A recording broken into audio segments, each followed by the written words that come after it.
চড়া পড়েছিল। সেই সময় একদম বৃষ্টি হচ্ছিল না। তখন আমি ধারণ করেছিলাম আমার শতাক্ষী রূপ। সন্তানের এই কষ্টে মা কি নিষ্ক্রিয় থাকতে পারেন? দেবী তার অশ্রু দিয়েই জগৎকে করে তুলতে পারবেন সুজলা। তবেই তো সে হবে সুফলা। সপ্তসতীতে দেবী নিলেন শতাক্ষী রূপ। 2 নয় 3 নয়, শত নয়ন হতে ঝরে পড়বে অশ্রুধারা। তাই তার নাম শতাক্ষী।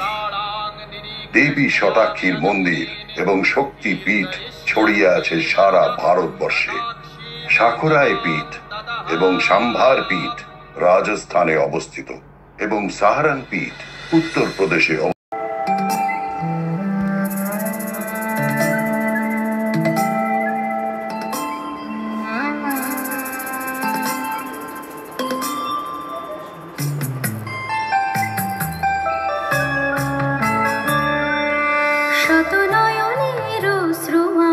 যায় রে ঝরে যায়, শত নয়নের অশ্রু আমার যায় রে ঝরে যায়। তাই হোক যদি নয়নের নদী নতুন প্রাণ জাগায়, যায় রে ঝরে যায়। শত নয়নের অশ্রু আমার যায় রে ঝরে যায়।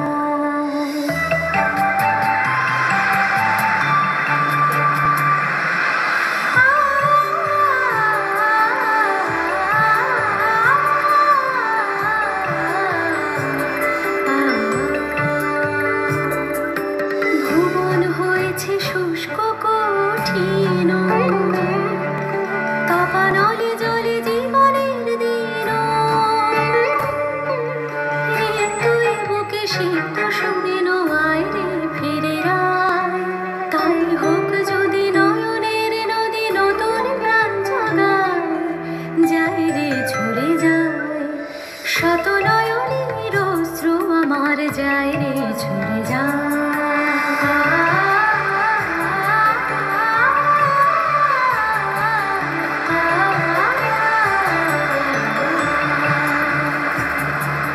শতাক্ষী নাম সার্থক হবে, সুজলা সুফলা ভূমি হবে যাবে। অশ্রু আমার সার্থক করে প্রেমের বর্ষা। তাই হোক যদি নয়নের নদী নতুন প্রাণ জাগায়, তাই হোক যদি নয়নের নদী নতুন প্রাণ জাগায়, নতুন প্রাণ জাগায়, নতুন প্রাণ জাগায়।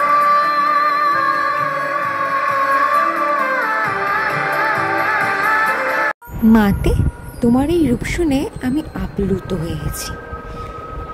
এরপর তোমার কি রূপ আছে? এরপরে আমার আর এক কন্যাকুমারীর রূপ। কুমারীর রূপে আমি বধ করেছিলাম বানাসুর এবং এই জগৎকে আমি শান্তি প্রদান করেছিলাম। হে দেবী, আজ চারিদিক অন্ধকার হয়ে গেছে। আজ বড় সমস্যায় পড়ে তোমার চরণে আসলাম। বানাসুর নামে এক অসম্ভব শক্তিশালী অসুর আমাদের স্বর্গরাজ্যে মাতিয়ে রেখেছে। চারিদিকে সে অশুভ শক্তি প্রলয় ঘটাচ্ছে। বানাসুর ব্রহ্মার কাছ থেকে বর পেয়েছে, শুধুমাত্র কোনো অবিবাহিত কুমারী তাকে বধ করতে পারবে, আর কেউ নয়। সে কি? সে তো একদমই উচিত কথা নয়।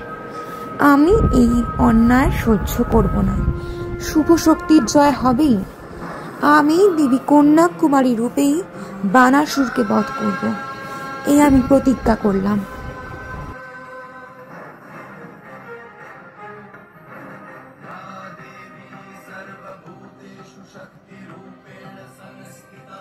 কে হে তুমি?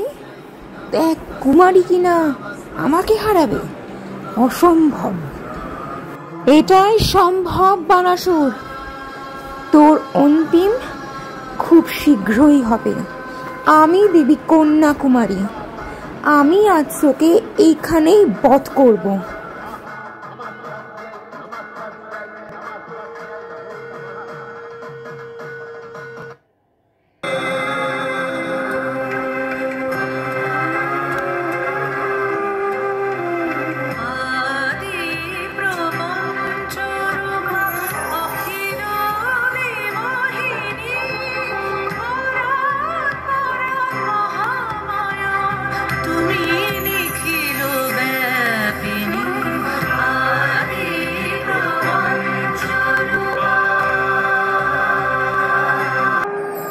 মাতে, তোমার এই কন্যাকুমারী রূপের কথা শুনে আমি তো বাকরুদ্ধ হয়ে গেলাম।